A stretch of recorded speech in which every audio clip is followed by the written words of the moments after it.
All right, we're going to the kind of uncensored portion where it's not radio friendly, so I don't have to watch every single fucking thing I say out of my mouth. I am so scared every time I record for the radio. I'm so terrified that I'm going to say fuck or fucking. That's it. I just use that as an adjective. I don't really have a potty mouth.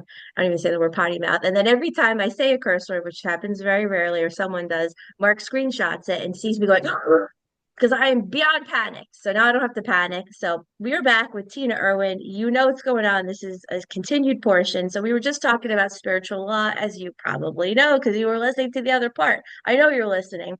All right, spiritual law and karma. So quick, quick thing for me. This is gonna sound really silly.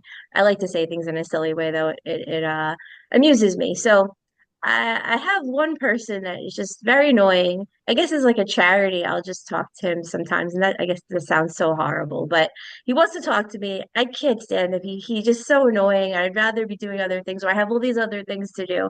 But every time I'll talk to someone or do something, because it's just I know they need it, or I know I should be doing this good deed, even if it's 20 minutes or 30 minutes and helping them out, or maybe I recommend them for a job or something. And it's just like I have other things to do, but I do it, right? And sometimes I really want to do it. I sound like I really don't like doing nice things, but I am a homeowner and take care of the whole house myself. So I have a lot to do.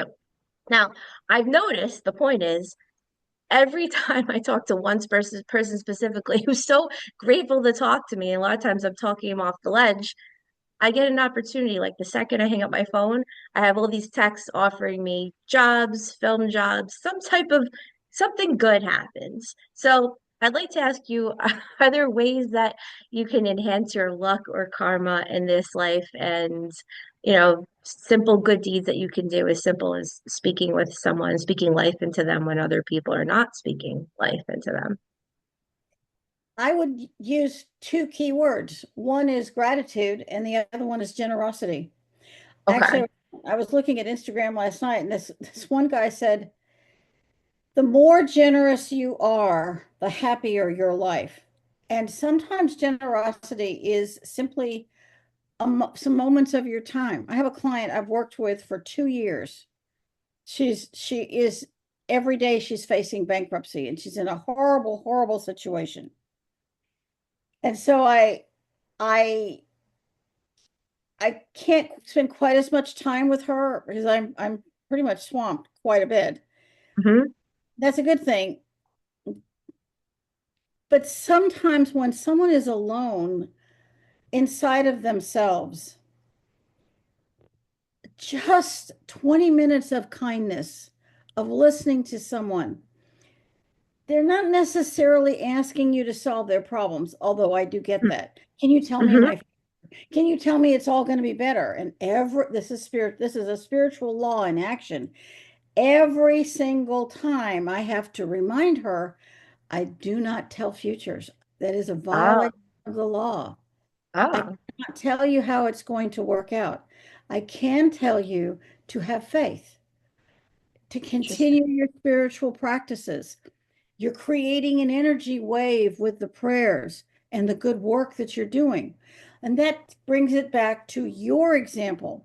When you are helping someone else, even when you have to grit your teeth, and that's going to happen to everyone. When you're on a spiritual path, karma kind of wants to know, how serious are you? Mm-hmm. I'm going to send you this person who's really difficult, or we're going to put this in your path. How are you going to handle that?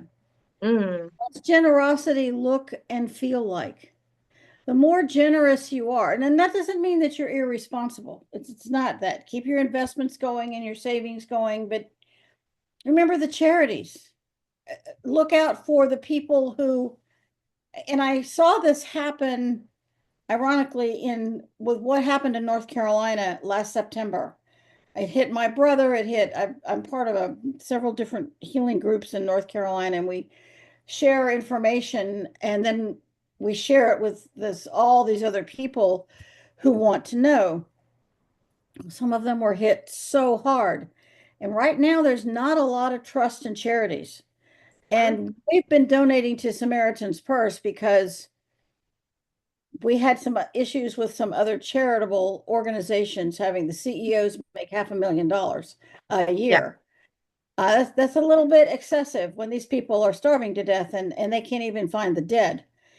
Right. So what some of us did was we sent checks to private individuals we knew in the geographic area. They cashed those checks and they just handed out $100 in cash to people they met on the street. And one couple, I did this. It wasn't a lot of money. It was $1,500. Was not a lot.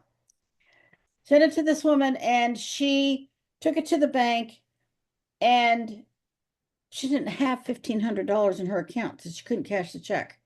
Oh, She had to convince the bank manager to cash the check because she told him what the money was for. And he thought a really, really long time. And he hmm. violated every banking law and he cashed the check, Huh. gave her the cash, and she went out and she found a couple who were pregnant. They had $6 to their name. That was it. Yeah. They had nothing. So is $100 going to save them? No, but they might eat tonight. Right. It let them know someone cared. So she did this all, and I did this in many different with other individuals as well. That's cool. Now I want you to go back to that bank manager and I want you to tell him the stories of all the people you gave that money to and how Mhm. much his belief in you and having faith meant to you. And the guy almost broke down and cried. Yeah. Yeah. And she could have kept the money, but she didn't. And more and more good things are coming to her. Mhm.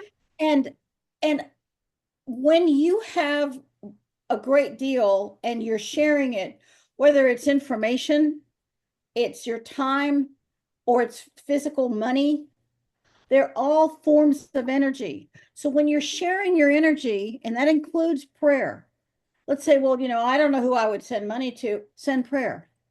Send Mm. prayer to everyone who is suffering, to everyone who is afraid, to everyone who has died. When you're sending out energy under spiritual law, it has to come back to you. Wow. That is the law, not because I say so. I'm kind of irrelevant, but because it is the law for every action. It's an equal and opposite reaction. It's a physics law, a spiritual law. When Hmm. you start looking at your spirituality and marry it to Newtonian and quantum physics, and then you bring in this new physics, string theory, and quantum entanglement, and you look at we're all connected, Hmm. that brings this concepts of spiritual law full circle. And the more you see that, the more the beauty and the majesty of spiritual law starts to live within you. And Yes. the other thing that enables you to sit in a place where you can give that person your time is you're not there to judge them. You Hmm. don't know what caused them to be exceedingly irritating. You don't know that. You don't Right. know why just their very presence just makes you, kind of batshit crazy. But Yeah. it does. That's going to happen. So what you have in this case is a resonant dissonance. Hmm. Um, so when you're listening to music that just fills your soul, and then somebody plays something that doesn't fill your soul, like for me, it's rap music, that particular harmonic is extremely detrimental for me. Right. It's like it destroys souls. It Yeah. destroys cells. It's a very detrimental music. And but if someone said, "Well, I need you to help this person they're heavily into rap music." Well, it's not up to me to judge them, but I would give them Right. my time. Right now. Another way to look at how karma works is let's take an abusive situation. Hmm. And people feel they are a victim of a person who's abusing them, right? Could be a boss, a spouse, a sibling, a neighbor. and you put up with it. Hmm. There is a very unique karmic way to look at this. And it is that when you continue to allow someone to abuse you, you're earning the karma for allowing it to happen. Hmm. Obviously, the individual who's abusing you is earning terrible karma, but you could stop it. Now, let's take a situation where you're a child and your father beats you every day. I can't tell you how many clients I've had like this. I wish this wasn't true, but it is. And this man beat his daughter every day. He beat her sister into mental retardation through shaking baby and physical, you know, fists at, you know, 9 months. It was horrible. And the mother just stood there and watched.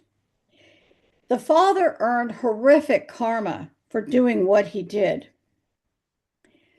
but the mother's karma was worse Wow. because she could have left. In fact, she would leave at least once a month. She always went back and they always got beaten again. And school tried to intervene, and the mother said, "You'll just make it so much worse." And so she didn't show courage. Right. Courage is action in the face of fear. This man never touched her. He just, beat the bejesus out of the children. Hmm. And finally, my client grew to be 6'1". She was a tall woman, gorgeous woman. And finally, he couldn't touch her anymore. But it left her basically suicidal, and she put her mother on a pedestal. But Hmm. while she's beaten and sobbing in a closet, her mother looks down and says, "Well, you must have deserved it." Jeez. So, who earned the more significant negative karma? I would have to say it is the mother. And we went back and we looked at the photographs of her father as a child, and you could see this sweet, adorable little boy, and you could see through photographs, because she happened to have that chronology, over the years, his entire countenance changed. And Hmm. he himself was beaten mercilessly by his mother. And she didn't stop it. So he just perpetuated the abuse. And this will go on for 1,000 years unless one family member in one generation stops it. And this woman did not beat her children, not one time. And she was able, through months of work, to begin to reconcile that karma put this horrible man in everyone's path as a karmic opportunity. She stood up and said, "No, you're not going to touch me again." Her mother did not. And the mother will have to endure something similar in a future life, not because I say so, but Right. because the karma has to be balanced. So when you have a person like that, you go, "Well, they should go to hell. I shouldn't cross them over." Yeah. Well, wait a minute. Karmically, you want that person to face what they did. Hmm. When you cross this vicious abuser or murderer or whatever you want to call them, you cross them over. Parts of the soul that were destroyed are restored because it's explained in the 23rd Psalm. He restoreth my soul. How Hmm. does that going to happen if you just let him sit in the fourth dimension, for I don't know how many hundreds of I years? see. Hmm. When that person crosses over, they sit down with what are called counselors of divine wisdom. And they explain to that soul that when you did this, this is the ripple effect of the damage you caused. These are the people that you affected. This is the physical pain, and then the echo of that pain for decades after what you did was realized. Hmm. Whole thing is spread out. Now that Yeah. person has to come back, and the karma has to be paid back in some way. We can't even imagine it. And one of the theories, and it's a theory, is that some of the people who are earning the most heinous crime karma on the planet right now are doing horrific things in human trafficking and everything else. Hmm. They may not even reincarnate on this earth. They may go to a different world. That's one of the Huh. theories. People Where do say, you well, I think want them they to would go to go? hell. Well, that's not up to me to decide that. I Right. don't want it to be my pay grade's job. I have a hard enough job. I don't want to have to decide that, but it is Mm-hmm. somebody's job. Very interesting. Here, I'll ask kind of related questions. So I was linked to someone. I think the person might be responsible for a death. Definitely has abused at least six people. I can prove it, but I'm not going to do that publicly. And I was told years ago, years ago, by a psychic friend, just we were just talking. She said, "You're the only person that can teach this person a lesson." And this person used to get drunk around me and basically tell me that. I was one of the only people that he respected. Now, I've probably introduced this person before. I really knew he was a bad guy and hurt all these people.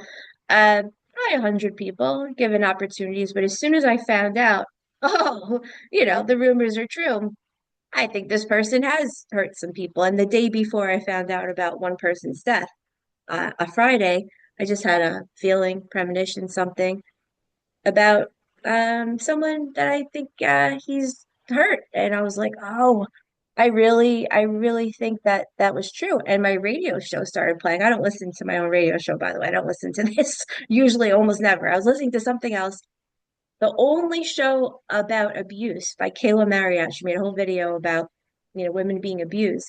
Started playing, and I heard myself even say on that show, "Oh, a psychic told me that the souls of abused women are trying to communicate to me and through me." And it reminded me that I'm the only person that can teach this person a lesson, right? So that's a Friday. And I had a very visceral feeling I've had before when, things have happened and it's been true. The next day, less than 24 hours later, I get a message. The person that came in my head that I never thought about before, and I can't stop thinking about now, died. So on a Friday, I'm thinking this. Saturday morning, it's pouring rain. I get a message, blank died. And I'm like, I think this person is responsible. So my point is, I've empowered someone it's proven now, it's proven publicly, bad guy. Now I'm kind of, if I'm empowering someone who's evil, who's talking about seeing demons and Satan and going to hell and all these things that no one else has ever said to me. I've never gone to hell, or so I think. I've been thinking about how do I improve my karma, or how do I make the world better because I might have empowered a murderer or at least definitely an abuser. How do I make things right? And I always try to do as much good as I possibly can to try to outweigh this. Oops, you're empowering the wrong people. It happens sometimes. You don't know. Well, that's the truth. We don't know.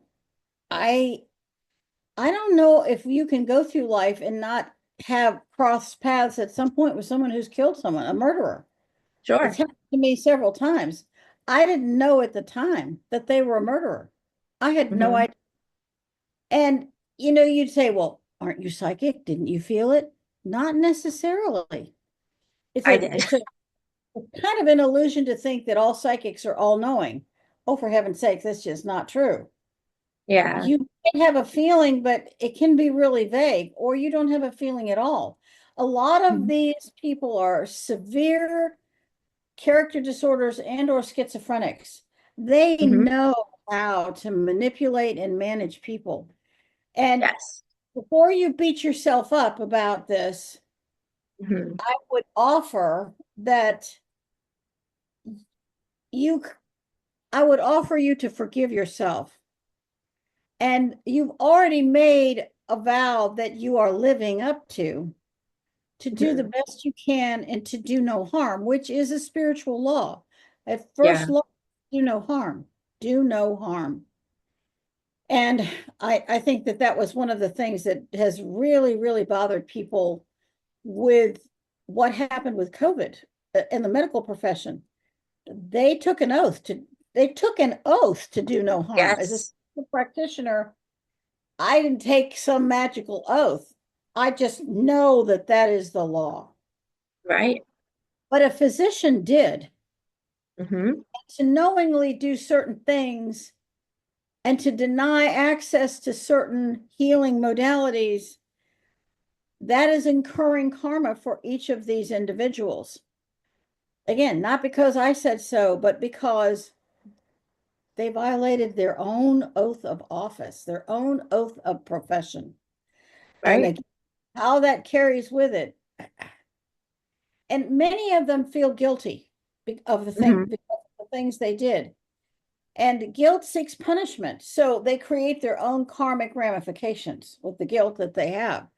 So if you say, I didn't know this person was behaving this way, and once I found out, I ceased the relationship, and Right. it's a betrayal. I don't, and I also would like to point out that you can't go through mortal life without having been betrayed by people. It's going to happen. Does it Hmm. mean you trust again? No, you don't trust that person, but it means that you don't erase the wonderful people in your life and deny them of your trust and love because that one person betrayed you. You Right. use your own discernment and say, all right, what did I learn from the experience? The Hmm. experience has value because I learned something. Were there signs? Go back and look. If you really didn't see any signs, then they're really, a lot of these people are masterful at manipulating people. Hmm. Go forward, forgive yourself, and then just love living and love living with the people who love you. Yeah, that's good advice. I'm still going to do as many good deeds. I think the last time I consciously did something wrong, I'm sure I've consciously done things wrong, but the last time that I really feel that was probably around 2010. And I said, okay, I'm going to spend the next 2 years just doing nonstop good deeds. And I feel like I turned my karma around. And maybe that's a silly thing, but it made me feel better because I feel like I always like to be on the good side. So, I give an acting lesson to a little girl teaching her how to play Maleficent the other day as a gift. I was like, I'll sit with you on Zoom and help you out. And life just feels better that way. It feels better when you're helping people. At least for me, it does. Well, it does. And it's a me again offer a slightly different viewpoint. We come Hmm. to mortal life because it's a schoolhouse, not Hmm. because we were perfect to begin with. It's Hmm. expected we're going to make mistakes. We're going to misjudge a situation. We're going to completely misjudge a person. The difference is the person who recognizes this was a mistake, what can I learn from it without beating themselves up, and says, all right, I have learned this. I now am going to choose to respond differently. I'm going to look for different opportunities to be of service. And Hmm. and that will enable me to heal and move farther on my spiritual path because I have wisdom based on experience. Right. I'm valuing the experience. Right. And I think that's a very, very critical point because so many people say, oh, I'm guilty about this, or I feel so guilty about. And I would love to have people remove the guilt word. It doesn't serve anyone. Yeah. Okay. So on that note, publicly, as a producer, I'm doing more production work. I've already thought about this before many times, but I'm truly going to try to produce and basically in this world, I guess, make famous and give a platform to people that I really feel are making this world better rather than just people who might be talented, but they're monsters. Because there's a lot of talented people out there that are getting famous, but I no longer, and I haven't for a very long time, I have an interest in talent. I really just want to know who you are, what you're doing to make this world better. And, I don't care if you have no following and you're my neighbor across the street. I'd rather talk to you than some famous celebrity that's promoting soda. Because well, I've said this a million times. If you're famous and you're promoting some type of soda or Pepsi, I don't know what I mean. Come on, come on. Sorry, Beyonce, not a fan of Beyonce. She promotes Pepsi, but that's a whole nother rant for another day. All right, so next topic. Let's get into, yeah, past lives. So really simple. We won't go into one of my meandering long questions. How can past lives influence current day desires, dislikes, and physical ailments? We all live thousands of lives for experiences. And in each life, we come in with the Akashic records, which are the memories of all previous lives. That's why someone you meet is so familiar. Hmm. You know them. And that was true for my husband and I. I was engaged with ring to somebody else, and I walked into a room and there was my husband, and I said, oh my gosh, I don't want to be married to this other guy. Wow. This is the guy. Oh my gosh. Wow. I met him on March 14th. We didn't start dating till June. We were engaged in August and we eloped in October of Wow. the That's same fast. year. So, and 52 years later, we're still going strong. Wow. That's not true for everybody, but I knew that I had known him before. It was just too familiar. Wow. Quickly, I didn't want to hurt the man I was engaged to. And so I did I told him I was going to resign my commission in the military and I wanted 10 kids and 5 cats. And he said, Ah, I hate kids and cats. I'm breaking this. And I said, if that's how you feel. And he told everybody he dumped me. And that was just fine because he wow. was a good man. He didn't deserve to be made a fool of or hurt. Yeah, I like that. Good person. And I didn't care. And about, him saying, well, I just dumped her. That's fine with me. Right. I know Right. what the reality is. And when you are conscious of your actions, it makes a difference. And so when you meet someone who was horrible to you, Hmm. what happens is the subconscious part of you, who is the record keeper, and goes, oh, we know that person. Oh Yeah. my God, that person killed you in the last life. What are we going to do? Ah, Um, we, so it's like alarm bells start going off in your head. And it's danger, Will Robinson, danger, danger, danger. Only you can't get out of it because karma wants you to face that person again. uh-huh. Get out. Because you're going to come back how many lives over and over and over until you do work it out? Hmm. And things that have happened to people in past lives are so traumatic, it can cause almost, excuse me, a warping or uh, I'm trying to, it's like sometimes vocabulary isn't adequate to describe what I can see. It's Hmm. like the personality is slightly crippled because the trauma from a past life was so horrible and so intense. Hmm. So that person, I've had clients who were crossing the country in a covered wagon and or ghosts. This happened with a ghost. And the Native Americans felt like they were being robbed every day. This isn't a Hmm. judgment of one group or another group. Who's the Right. bad guy here? Not my problem. Right. But this ghost said, this terrible thing happened to my she was 7 and her sister was 5, and she described the whole thing. Hmm. This is in one of the ghost story books. Hmm. And I saw what was done to her body, which was pretty horrific. And so she's going to reincarnate and she's going to have these fears, or some cases, you can actually see scars. I've seen Right. people who reincarnated right after Vietnam, and you can see the bullet holes in their body.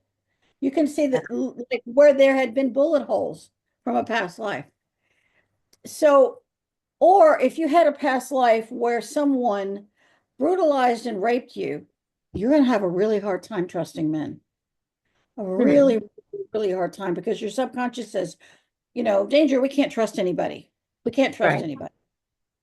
Right. If you I had this happen. I had uh, a situation where someone had been tortured and murdered by the Inquisition in Spain. They go to Spain. They actually ended up in the room where this had taken place because there's a museum in Madrid. the Hmm. Inquisition Museum. And to her subconscious, they were right back in that spot. And the horror and the physical pain she felt rendered her an emotional wreck, vomiting, diarrhea, nausea, nonstop crying. And I got a phone call, can you help? When I saw what happened, I was able to provide assistance. Hmm. I've had children tell me that the last time they were born, they were a stillbirth and it really hurt. And the traumas we experience affect us today. They affect our decisions.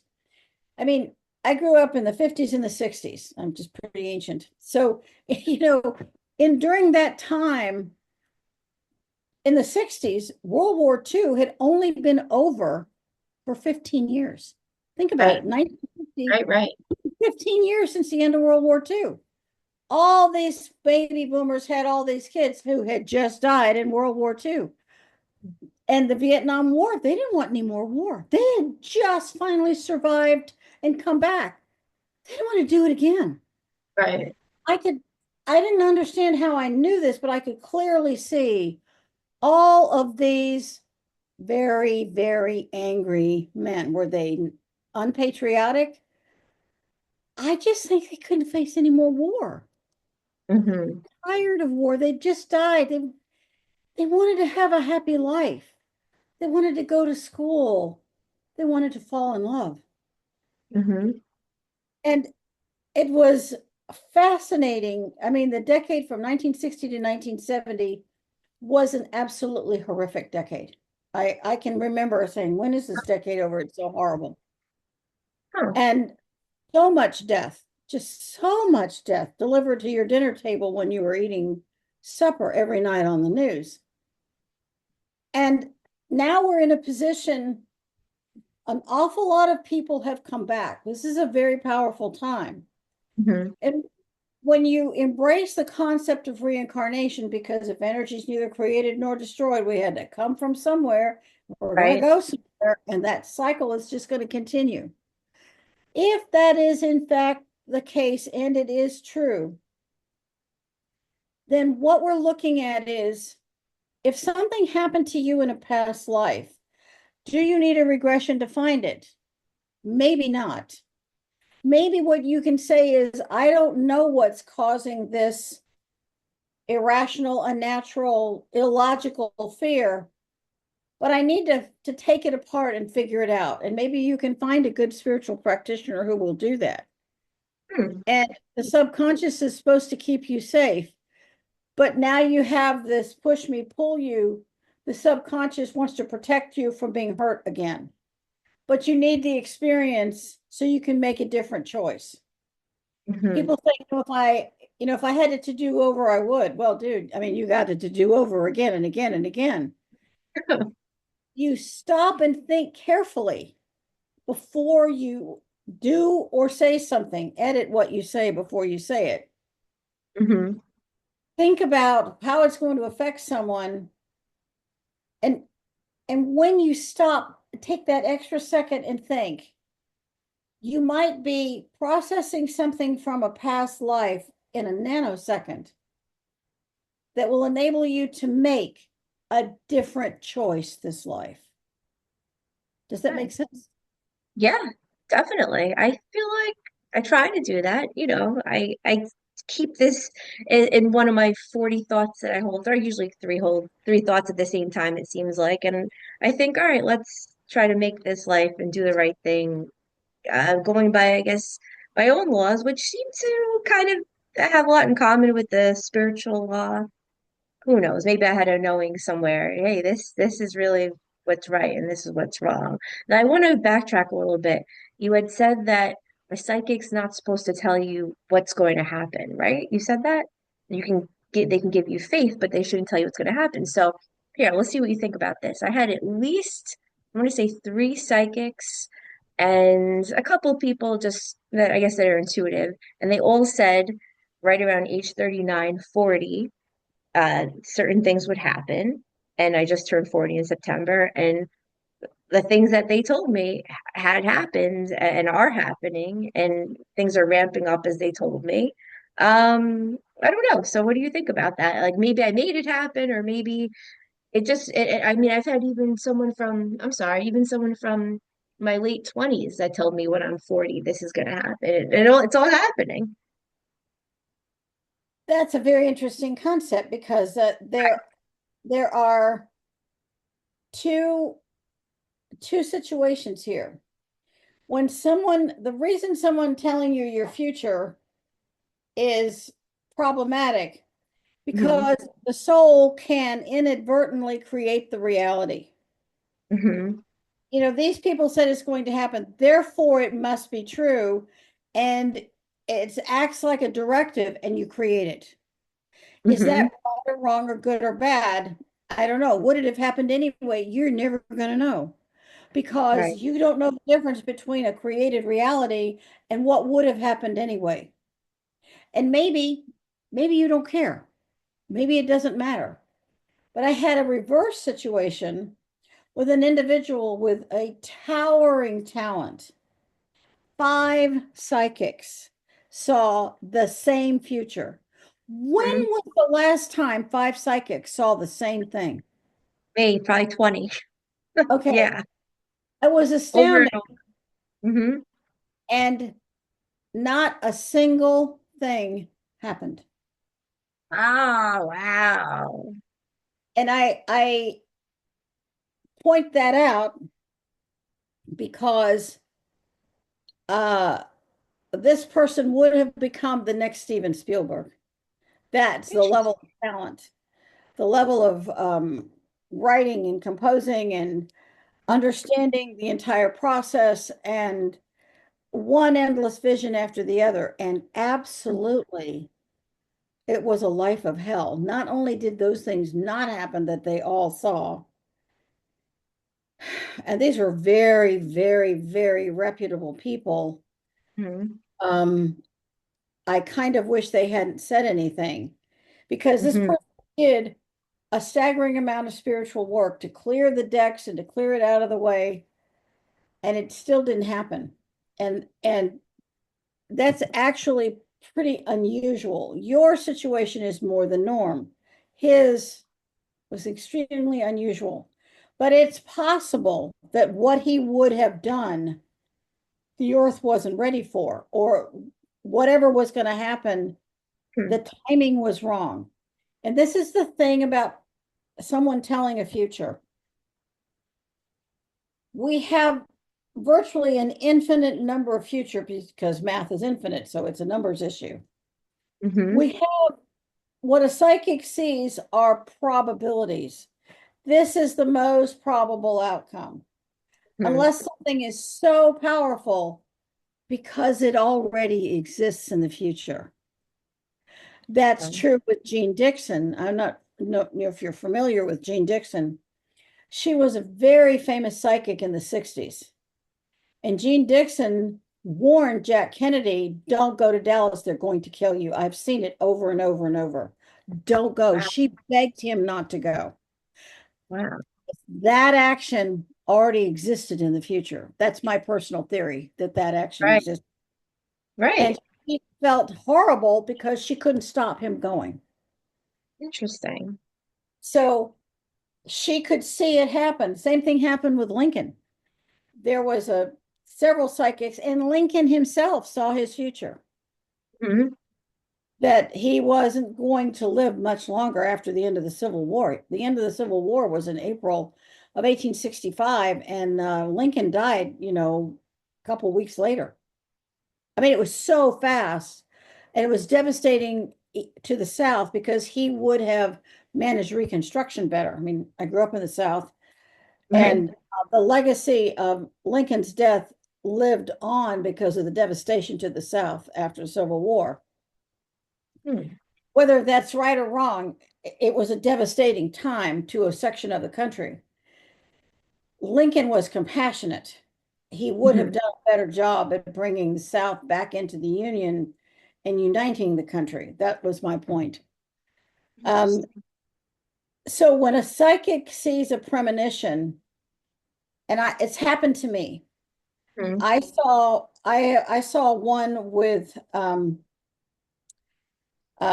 one of my brothers, and I was shown everything right down to we're at his funeral and the day.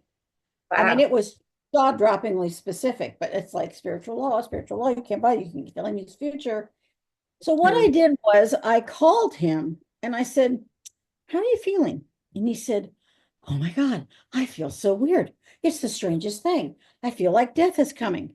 All right, Wow. that is a very unique scenario. And I said, well, I've been having this series of dreams. And we did figure out what the problem was.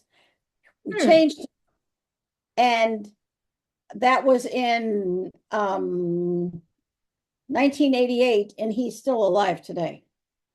Oh. So a premonition has two pathways. Hmm. Sometimes your premonition can come true, and sometimes it will not ever happen because something in the timeline changed. And what began Hmm. to happen in the 80s and early 90s, what you see today, it's not there tomorrow.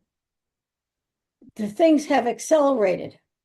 I was astonished because I used to be able to see all kinds of things and Right. struggled with what do I do with this? And I saw Pan Am 103 was going to blow up, but I couldn't tell you that it was Pan Am 103. I just saw a 747 blow up over a place that had thatched roofs. I didn't know where Hmm. that was. And I saw the passengers and people crying and screaming and the crush injuries, and it was one of the most horrific moments of my life. Well, I thought the plane had already gone down.